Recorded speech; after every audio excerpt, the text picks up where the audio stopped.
the wonderful force behind Fantastic Negrito. Welcome and thank you for joining us in our studio here in the middle of the park. This is one of the best studios I've ever been in. Yeah. It's very bootleg in a way, but it is beautiful for the event. That's how I got here, bootleg. You've just been meeting with some of your fans. How was that? There was a lot of them. I was surprised because and they told me they sold out of everything. And I didn't really think, I had really a connection down here, but apparently I do. You made a connection. I think I made a connection. It was like a first date in Adelaide, and maybe there'll be another one. Were you nervous for your first date? Did you? Well, I'm always a little nervous because I think when you're nervous, it's like you really respect the process and you respect, where you're going. So I think nervousness, fear, you can turn that, like I said, take the bullshit, turn it into good shit. That's how we do it. No, that's good stuff. And we even had our previous guest was excited about being on the same lineup as you as well. So it does awesome. seem like there's been a good reception for your presence here at the festival. I got to tell you, man, this is like a really exceptional festival, and what a city filled with such great food. Oh, what have we been eating? What's been? I'm near Chinatown, so I'm eating Malaysian food, Chinese food, Colombian food. I guess some kind of provincial Australian cafe food, everything. But what I really love is the ingredients are incredible. Okay. What kind of food did you grow up with? I grew up with everything. My father pretty much lied about where he was from, so I was eating a lot of Indian, African, Caribbean food. But I found out 2 years ago that he was a complete liar.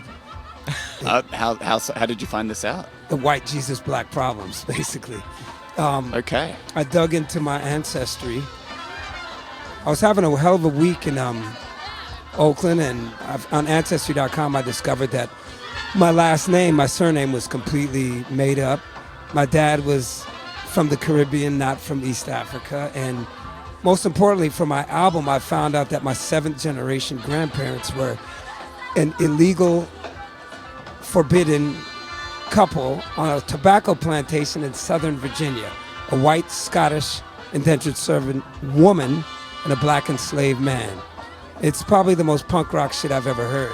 That's a crazy revelation to find it. How old are you now? I'm 55 years old. So 2 years at 53, this is some pretty. I found out my last name was not real. My dad had another family he was running from, and I was the descendant of Scottish and African people. Okay. It was very mind-blowing. How have you reckoned with that? How do you... White Jesus, Black Problems.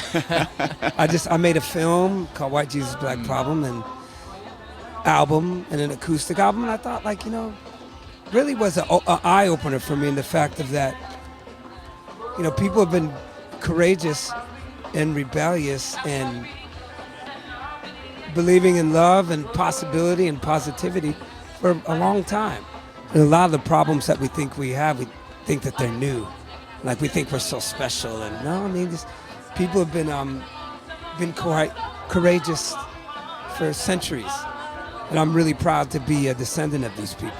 Yeah. It's exactly who I want to be related to. Rule breakers, rule breakers. And so that manifests in your music so well. Yes, I'm out of my mind, and now I know why.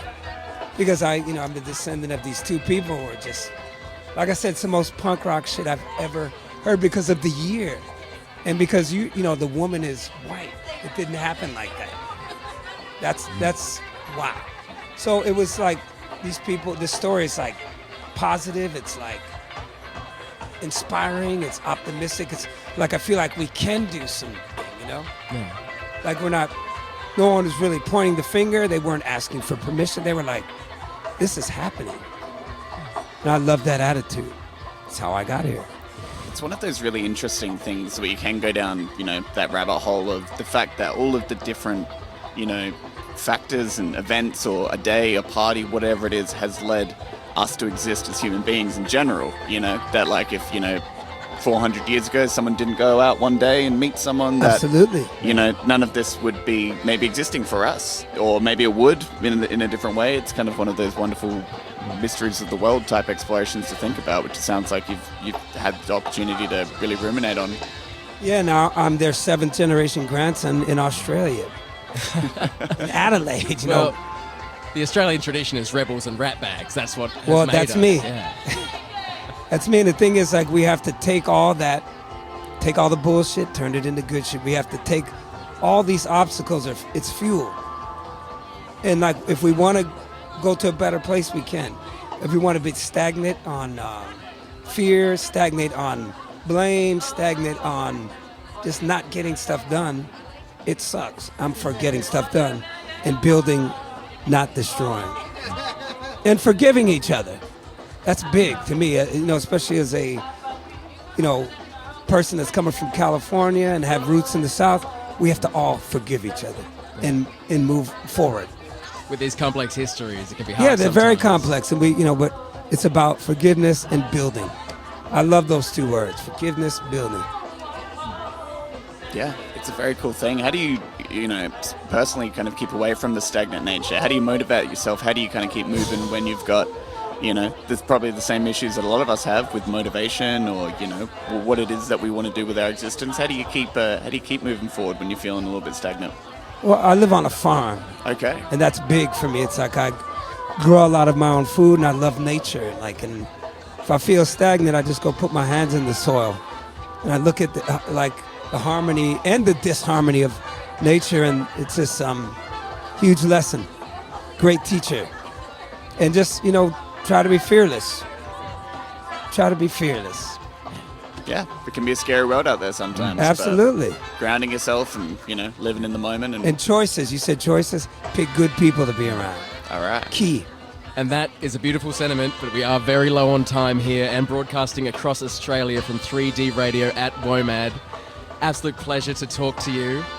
And I think this is us for the end of the week. Yeah, we've got a 7 p.m. cutoff, but it's been really fascinating to get a quick glimpse into your experience in your world, and also a beautiful way to wrap up our broadcast here. So we thank you for coming and helping us bookend this experience. Well, thank you very much for having me. Pleasure to meet you. Yes. Beautiful indeed. Spirit. Thank you, man. Appreciate I've been Josh. This has been Isaac. And Isaac, very quickly, a big thanks to there's a huge team of people here: Ian, Anthony, Tiff, Sonia, Grace, Rob, etc., etc. Thank you, everybody, for listening in. This has been 3D WOMAD. We're out. 2023. Thank you, everyone. Yeah.